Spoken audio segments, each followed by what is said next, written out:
आज 15 जनवरी 2021 के बाबा के मधुर महावाक्य हैं। आज की मधुर मुरली में बाबा हम बच्चों को योग बल का महत्व बताते हैं। बाबा कहे, इसी योग बल से तुम आत्माएं सतो प्रधान बनती हो। आत्मा पर जो पापों का बोझा है, उस बोझे को समाप्त कर सकते हो, अर्थात पाप कर्म को दग्ध कर सकते हो। साथ ही साथ बाबा कहे, यह योग बल ऐसी कमाल की लिफ्ट है जो 1 सेकंड में हम बच्चों को जीवन मुक्ति का वर्षा अनुभव कराती है। इसीलिए बाबा कहे, तुम्हें योग बल स्वयं में जमा करना है। सुनते हैं बाबा के मधुर महावाक्य। ओम शांति। मीठे बच्चे, तुमने आधा कल्प जिसकी भक्ति की है, वही बाप खुद तुम्हें पढ़ा रहे हैं। इस पढ़ाई से ही तुम देवी देवता बनते हो। आज की मुरली का प्रश्न है, योग बल के लिफ्ट की कमाल क्या है? उत्तर है, तुम बच्चे योग बल की लिफ्ट से सेकंड में ऊपर चढ़ जाते हो, अर्थात सेकंड में जीवन मुक्ति का वर्षा तुम्हें मिल जाता है। तुम जानते हो, सीढ़ी उतरने में 5000 वर्ष लगे और चढ़ते हैं 1 सेकंड में। यही है योग बल की कमाल। दूसरी बात, बाप की याद से सब पाप कट जाते हैं। आत्मा सतो प्रधान बन जाती है। ओम शांति। रूहानी बाप रूहानी बच्चों को बैठ समझाते हैं। रूहानी बाप की महिमा तो बच्चों को सुनाई है। वह ज्ञान का सागर, सत चित आनंद स्वरूप है, शांति का सागर है। उनको सब बेहद की शिफ्टें दी जाती है, अर्थात बेहद की जो महिमा है वो दी जाती है। अब बाप है ज्ञान का सागर, और इस समय जो भी मनुष्य है, सब जानते हैं हम भक्ति के सागर हैं। मनुष्य सब भक्ति के सागर, ज्ञान का सागर। एक बात, भक्ति में जो सबसे तीखा होता है, उनको मान मिलता है। इस समय कलयुग में है भक्ति दुख, सतयुग में है ज्ञान का सुख। ऐसे नहीं कि वहां ज्ञान है, ज्ञान का सुख है। तो यह महिमा सिर्फ एक ही बाप की है, और बच्चों की महिमा भी है, क्योंकि बाप बच्चों को पढ़ाते हैं। तो उस ज्ञान सागर से हम बच्चे भी ज्ञान के प्रकाश को अपने जीवन में ले आते। इसलिए बाबा कहे, ये महिमा तुम बच्चों की भी है, क्योंकि वही बाप तुम बच्चों को पढ़ाते हैं अथवा यात्रा सिखलाते हैं। बाप ने समझाया है, 2 यात्राएं हैं। भक्त लोग तीर्थ करते हैं, चारों तरफ चक्र लगाते हैं। तो जितना टाइम चारों तरफ चक्र लगाते हैं, उतना टाइम विकार में नहीं जाते हैं। शराब आदि छीछी कोई चीज नहीं खाते पीते हैं। कभी बद्रीनाथ, कभी काशी चक्र लगाते हैं। तो यात्रा पर जब जाते हैं, तो बाबा के कोई भी छीछी चीज नहीं स्वीकार करते, न शराब आदि पीते हैं, न कुछ ऐसा अयोग्य भोजन स्वीकार करते हैं। भक्ति करते हैं भगवान की। अब भगवान तो एक होना चाहिए ना, सब तरफ तो चक्र नहीं लगाना चाहिए ना।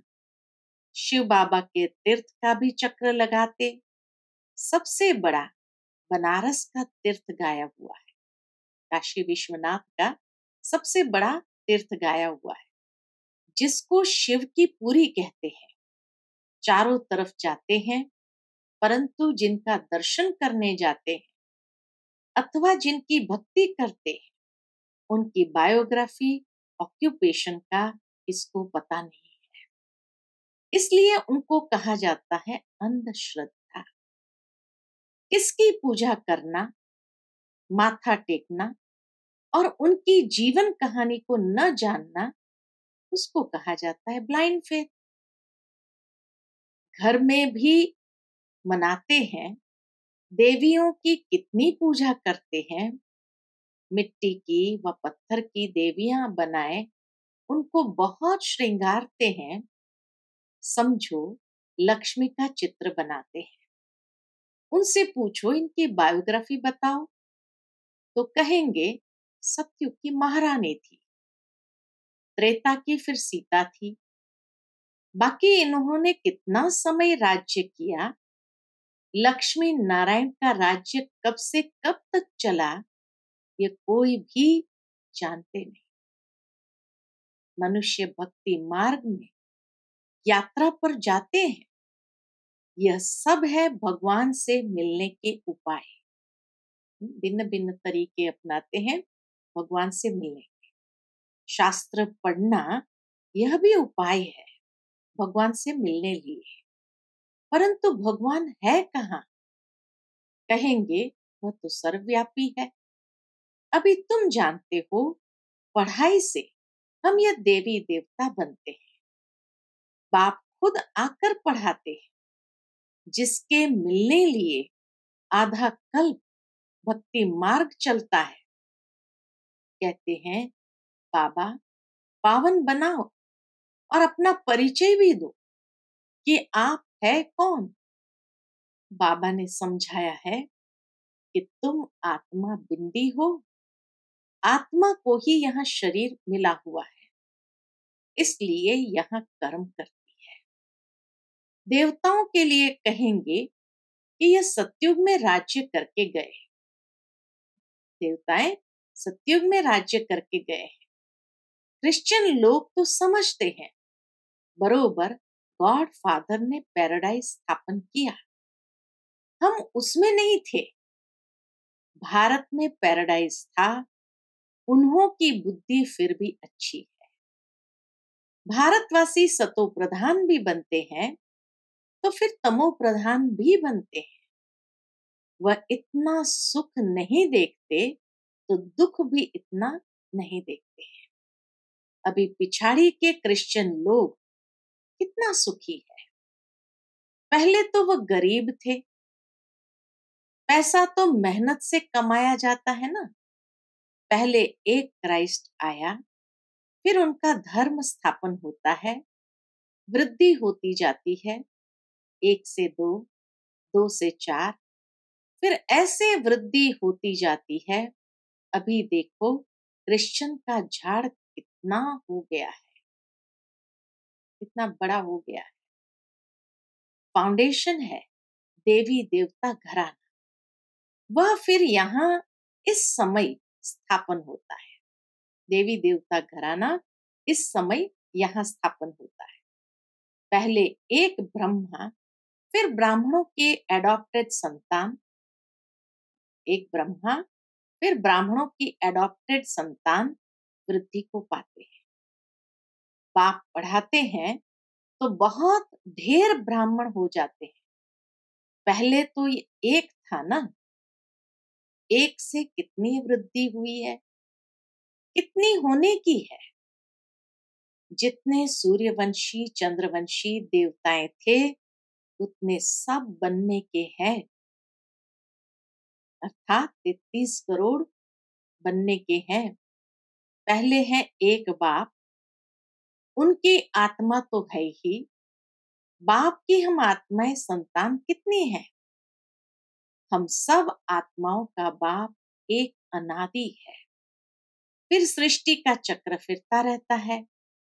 सब मनुष्य तो सदैव नहीं है ना, आत्माओं को भिन्न भिन्न पार्ट बजाना है। इस झाड़ का पहले पहले थूर है देवी देवताओं का, फिर उनसे ट्यूब्स निकली है। बाबा कहे फिर उनसे ट्यूब्स निकली है। तो बाप बैठ बच्चों को समझाते हैं, बच्चों, मैं आकर के क्या करता हूँ? आत्मा में ही धारणा होती है। बाप बैठ सुनाते हैं, मैं आया कैसे? तुम सब आत्माएं जबकि पतित बनी हो तो याद करते हो। सतयुग त्रेता में तो तुम सुखी थे तो याद नहीं करते थे।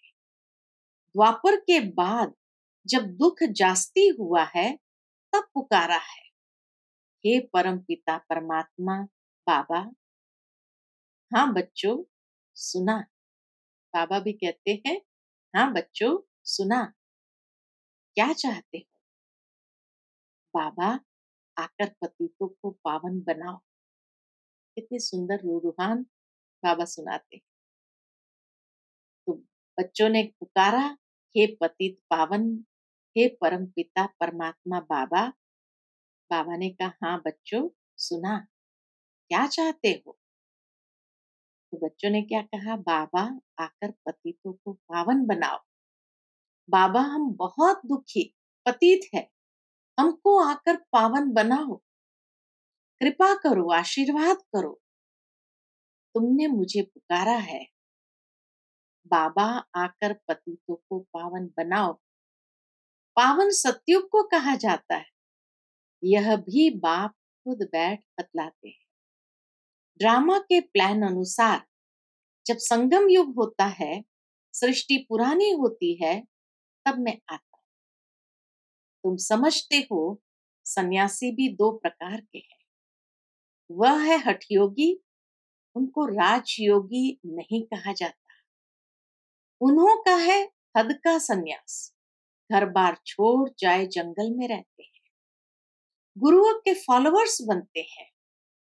गोपी चंद राजा के लिए भी एक कथा सुनाते हैं। उसने कहा, तुम घर बार क्यों छोड़ते हो? कहाँ जाते हो? शास्त्र में बहुत कुछ कहानियां हैं। ऐसे गोपी चंद की कहानी है। बाबा कहे ऐसे बहुत सारी कहानियां हैं। अभी तुम बीके राजाओं को भी जाकर ज्ञान और योग सिखलाते हो।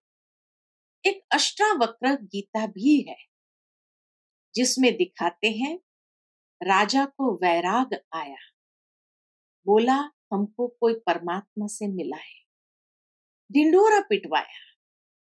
वह यही समय है, तुम जाकर राजाओं को ज्ञान देते हो ना, बाप से मिलाने के लिए। जैसे तुम मिले हो तो औरों को भी मिलाने की कोशिश करते हो। तुम कहते हो हम तुमको स्वर्ग का मालिक बनाएंगे, मुक्ति जीवन मुक्ति देंगे। फिर उनको बोलो शिव बाबा को याद करो और कोई को नहीं। तुम्हारे पास भी शुरू में बैठे बैठे एक दो को देखते ध्यान में चले जाते थे ना, बड़ा वंडर लगता था। पाप था ना इनमें, तो वह चमत्कार दिखाते थे, सबकी रस्सी खींच लेते थे। शिव बाबा कैसे साक्षात्कार कराते थे बैठे बैठे, वो बाबा सुनाते। बाप दादा इकट्ठे हो गए ना, कब्रिस्तान बनाते थे। यहाँ माउंट में भी जब आए थे तो बच्चों को बाबा पहाड़ी पर ले जाते थे, इसलिए उसका नाम ही है बाबा की पहाड़ी। तो बाबा की पहाड़ी पर ऐसे सब सो जाते थे, लेट जाते थे, जैसे कि जीते जी मर गए हो। कब्रिस्तान बनाते थे, सब बाप की याद में सो जाओ, सब ध्यान में चले जाते थे। यह सब शिव बाबा की चतुराई थी। इसको फिर कई जादू समझने लगे। यह था शिव बाबा का खेल। बाप जादूगर, सौदागर, रत्नाकर है ना, धोबी भी है, सोनार भी है, वकील भी है। आज बाबा कहे मैं वकील भी हूँ। धोबी और सोनार तो कई बार सुना, आज बाबा कहे मैं वकील भी हूँ। सबको रावण की जेल से छुड़ाता, सबको रावण की जेल से छुड़ाते हैं। उनको ही सब बुलाते हैं, हे पतित पावन, हे दूर देश के रहने वाले, हमको आकर पावन बनाओ। आओ भी पतित दुनिया में, पतित शरीर में आकर हमको पावन बनाओ। अभी तुम उनका भी अर्थ समझते हो। बाप आकर बतलाते हैं, तुम बच्चों ने रावण के देश में हमको बुलाया है। मैं तो परमधाम में बैठा था। स्वर्ग स्थापन करने के लिए मुझे नर्क रावण के देश में बुलाया कि अब सुखधाम में ले चल। अभी तुम बच्चों को ले चलता, अभी तुम बच्चों को ले चलते हैं ना, तो यह है ड्रामा। मैंने जो तुमको राज्य दिया था वो पूरा हुआ। फिर द्वापर से रावण राज्य चला है। 5 विकारों में गिरे, उनके फिर चित्र भी है जगन्नाथपुरी में। पहले नंबर में जो था वही फिर 84 जन्म ले अब पिछाड़ी में है। फिर उनको ही पहले नंबर में जाना है। यह ब्रह्मा बैठा है, विष्णु भी बैठा है। इनका आपस में क्या कनेक्शन है, दुनिया में कोई नहीं जानता। ब्रह्मा सरस्वती भी असल में सतयुग के मालिक लक्ष्मी नारायण थे, अभी नर्क के मालिक है। अभी यह तपस्या कर रहे हैं ये लक्ष्मी नारायण बनने के लिए। दिलवाड़ा मंदिर में पूरा यादगार है। बाबा भी यहाँ ही आए हैं, इसलिए अब लिखते भी है। क्या लिखते हैं कि आबू सर्व तीर्थों में, सब धर्मों के तीर्थों में मुख्य तीर्थ है, क्योंकि यहाँ ही बाप आकर सर्व धर्मों की सद्गति करते हैं। तुम शांति धाम होकर फिर स्वर्ग में जाते हो, बाकी सब शांति धाम में चले जाते हैं। वह है जड़ यादगार, यह है चैतन्य। जब तुम चैतन्य में वह बन जाएंगे तो फिर यह मंदिर आदि सब खत्म हो जाएंगे। फिर भक्ति मार्ग में यह यादगार बनाएंगे। अभी तुम स्वर्ग की स्थापना कर रहे हो। मनुष्य समझते हैं स्वर्ग ऊपर में है, अभी तुम समझते हो यही भारत स्वर्ग था, अभी नर्क है। यह चक्र देखने से ही सारा ज्ञान आ जाता है। द्वापर से और धर्म आते हैं, तो अभी देखो कितने धर्म है। यह है आयरन एज। अभी तुम संगम पर सतयुग में जाने के लिए पुरुषार्थ करते रहो। सतयुग में जाने के लिए पुरुषार्थ करते हो। कलयुग में है सब पत्थर बुद्धि, सतयुग में है पारस बुद्धि।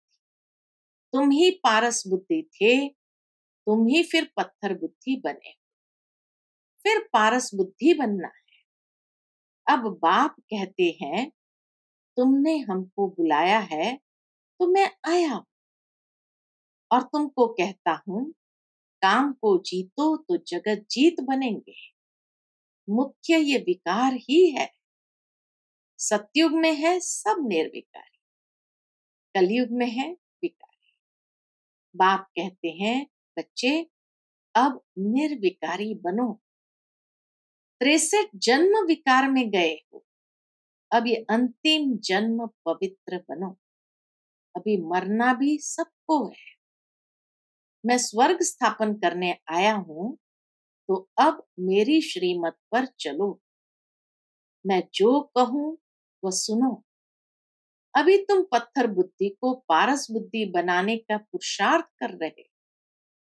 तुम ही पूरी सीढ़ी उतरते हो फिर चढ़ते।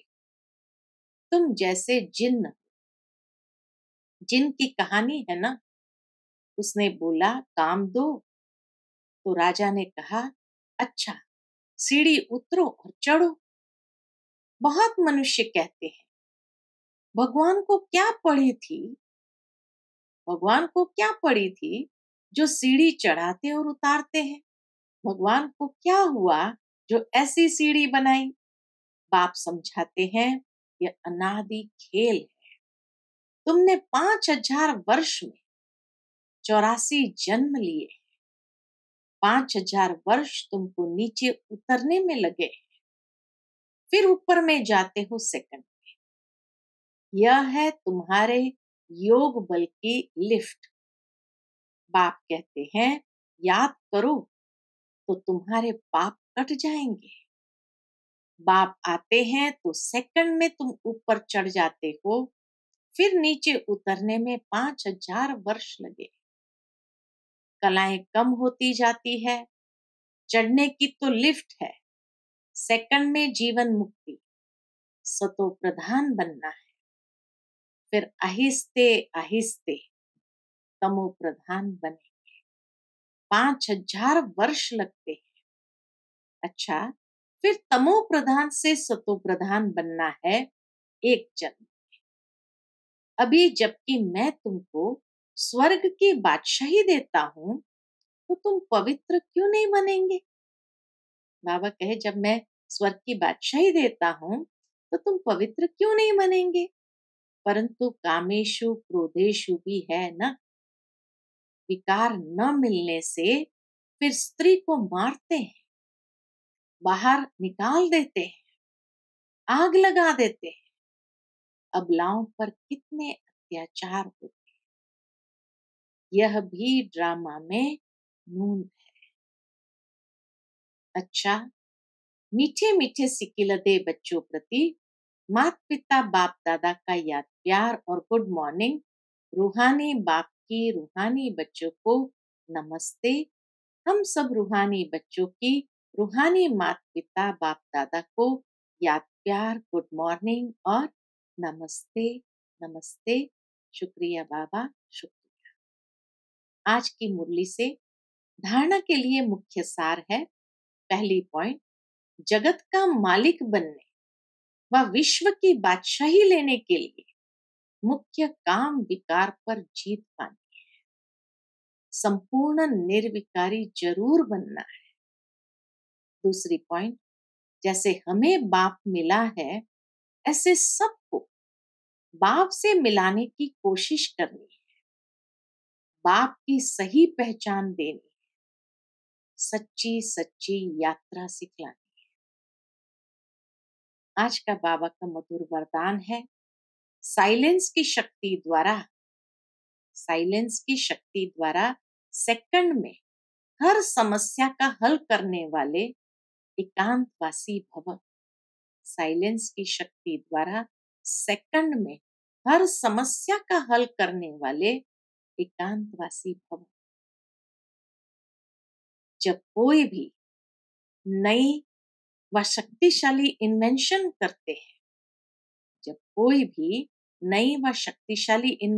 करते हैं, तो अंडरग्राउंड करते हैं।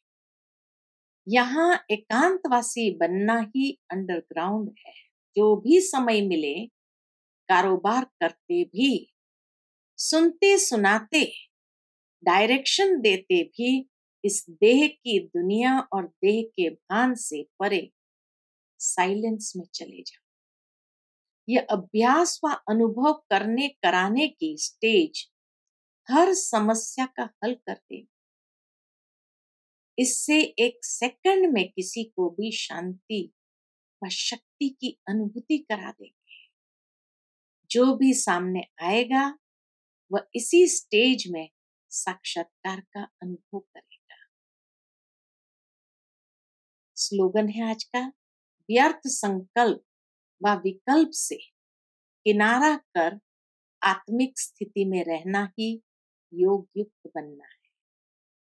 व्यर्थ संकल्प व विकल्प से किनारा कर आत्मिक स्थिति में रहना ही योग युक्त बनना है। अच्छा, Om Shanti. To watch Peace of Mind channel videos on YouTube, subscribe us on youtube.com/tvpeaceofmind. Just a click for a peaceful life.